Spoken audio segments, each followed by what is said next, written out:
दिनेश जी, सवाल ये है जो अभी अभी किया, पहला तो कि आप किसी भी ऐसे धर्म ग्रंथ के बारे में ओपनली बोल के निकल जाएं और आप उसको समझे नहीं, ये एक इशू है। दूसरा इशू है पूरी तरीके से इंटरप्रिटेशन जो है वो डिस्टॉर्टेड है, क्योंकि जो सोच शुरू होती है वो सोच अंग्रेजी से शुरू होती है, फिर संस्कृत और हिंदी में जाती है।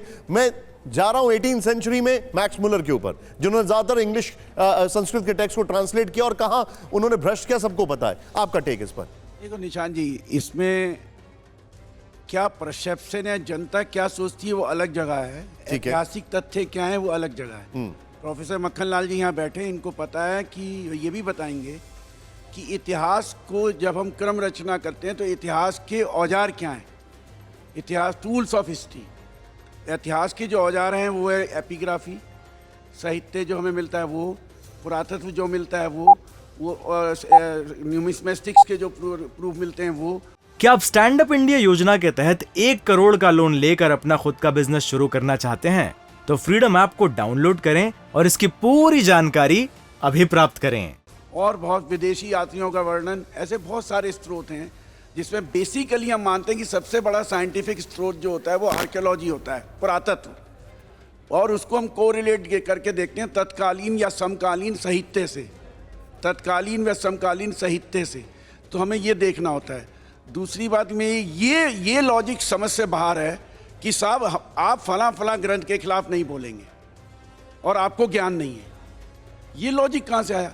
अरे उस समय में ही पकित कंचायन और संजय बैलिटीपुट कहता है कि साहब बताइए आत्मा है तो कहाँ है आत्मा? गोल है, चपटी है, पीली है, लंबी है, ऊंची है, नीची है। वो कहते हैं इस बात को। कबीर उसको क्रिटिसाइज करता है। 71 वॉल्यूम्स हमें डिफरेंट टाइप्स के इसके मिलते हैं। आप जो महाभारत या रामायण की बात करते हैं, हमें एक शांति पर्व को छोड़ के कहीं पे भी आर्कियोलॉजिकल एस्टेब्लिशमेंट एस्टेब्लिश नहीं होता कि साहब ये आप पॉपुलर वॉरियर्स की पोएम्स को आप ऐतिहासिक क्रम की ऐतिहासिक नहीं मान सकते। आप महाभारत को साइंटिफिकली बता रहे हैं नहीं और आर्कियोलॉजिकली? नहीं, सुनिए, नहीं, उसका आप उदाहरण देख लीजिए। उस समय जिस समय की रचनाएं हैं, ये 4वीं शताब्दी ईसा पूर्व से लेकर 4वीं शताब्दी ईस्वी सन तक ये लगातार इसमें आता रहा और एडिशन होता रहा और जाता रहा। उस दौरान जो ऐतिहासिक क्रम की जो जनता की स्थिति थी, जो आम जनता की स्थिति थी इतिहास के क्रम में, वो इसमें रिफ्लेक्ट नहीं हो रही है आर्कियोलॉजिकली बेस पे। एक मिनट सर, ये एक और उदाहरण के लिए बता रहा हूँ ना, ओके, जैसे कृषि का रेफरेंस है जी, कृषि का रेफरेंस अगर हम देखेंगे तो महाभारत में सिर्फ शांति पर्व में मिलता है, पूरे उसमें कहीं वो मिलता ही नहीं उसका डोमिनेंस, जबकि उस समय कृषि आधारित अर्थव्यवस्था थी। समझ रहे हैं ना? उसी प्रकार से जब ऋग्वेद में आते हैं तो ऋग्वेद में भारतवर्ष का एक जगह वर्णन मिलता है, उससे पहले कहीं नहीं मिलता है। ये वर्ण व्यवस्था आई कहाँ से? सब जानते हैं, मनुस्मृति से आई है।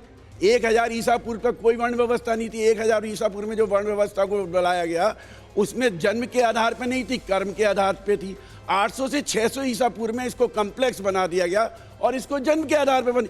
ये डिफरेंसेस सोसाइटी में लाए कौन? ऊंच नीच लाए कौन? यही ग्रंथ तो लाए ना। आप मानते हैं, मानिए, आपका विश्वास है, आप मानिए, ये आपका व्यक्तिगत मत है, पर ये कह देना कि साहब आप आपने यहाँ पे 2 पॉइंट रेज किए हैं।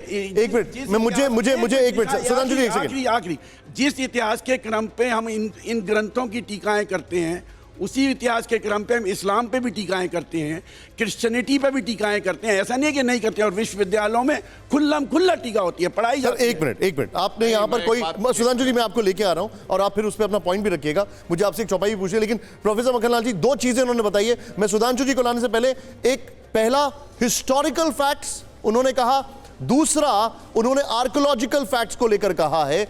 आपका इस पे क्विक टेक सर, उसके बाद मैं सुधांशु जी को आपको लाऊंगा और फिर अपना पॉइंट भी रख दीजिएगा। मैं 1-2 बातें पहले स्पष्ट कर दूं। हमारे पूर्व वक्ता, मैं उनका बहुत सम्मान करता हूं, लेकिन मैं जरा पूछना चाहूँगा, 4वीं शताब्दी BC से 4वीं शताब्दी AD की डेट आपको कहाँ से मिल गई? आपने कहाँ से इसको लिया? नंबर 1, धैर्यपूर्वक सुन लीजिएगा। वर्ण व्यवस्था मनु ने नहीं दी थी। ऋग्वेद के 10वें मंडल का पुरुष सूक्त है जिसमें 4 वर्ण कहे गए हैं। और ये भी जान लीजिए कि मंडल 3 में ये बताया गया, नहीं हम एक मिनट सर सुन लीजिए, I don't believe in to that. सुन लीजिए। हाँ, अब आप पाएंगे कि मंडल 3 में एक व्यक्ति कह रहा है, मैं अध्यापक हूँ क्योंकि मैं पठन पाठन करता हूँ, ब्राह्मण हूँ। मेरा भाई क्षत्रिय है क्योंकि वो सेना में काम करता है। मेरा पिता वैश्य है क्योंकि वो उसका व्यापार करता है दवा का। मेरी माँ शूद्र है क्योंकि वो घर के सब काम करती है। चारों वर्ण एक ही घर में रहते हुए हम फल फूल रहे हैं। ये ऋग्वेद का वाक्य है। और किसी को नहीं चाहिए तो मेरी एनसीईआरटी की किताब है एंशिएंट इंडिया, उसमें मैंने इसको डिटेल से कोट किया है, परिभाषित नहीं किया है।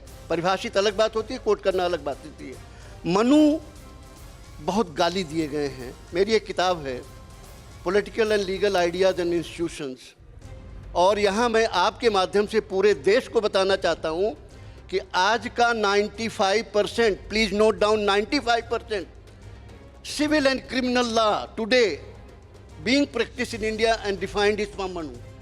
From Manu, yes. Yes, please have a look at that. जी. I'm challenging it and I'm telling you the books. हम लाए नहीं इसलिए बुरा लगता है। और मैं ये नहीं जानता कि जितने लोग यहाँ बैठे हैं किसी ने मनुस्मृति की शक्ल देखी है। अगर देखी है तो कोई बता दे कि वो कितने पेज की है। ठीक है सर, मैं अगर किसी ने नहीं, अभी आ रहे हैं। थोड़ा सा रामायण पे वापस आना एक मिनट चाहूं। और दे दीजिए। राम के बारे में, राम के जन्मभूमि के बारे में और रामायण के बारे में मेरे ख्याल से कुछ भी बोलने के पहले जरा सुप्रीम कोर्ट का जजमेंट भी पढ़ लीजिएगा। लंबा अच्छा खासा जजमेंट है और जिसमें उन्होंने सारी बातें कही हैं। और जब भी आप कोई इंटरप्रिटेशन की बात कहिए, इंटरप्रिटेशन के लिए आप आज़ाद हैं, तथ्यों के लिए आज़ाद नहीं हैं। तथ्य तथ्य हैं, आप उसको ध्यान में रख के बात कीजिए। मैं फिर एक बार ठीक है। अच्छा। मनु की किताब को किसने देखा है, कोई बता दे। क्या आप स्टैंड अप इंडिया योजना के तहत 1 करोड़ का लोन लेकर अपना खुद का बिजनेस शुरू करना चाहते हैं? तो फ्रीडम ऐप को डाउनलोड करें और इसकी पूरी जानकारी अभी प्राप्त करें।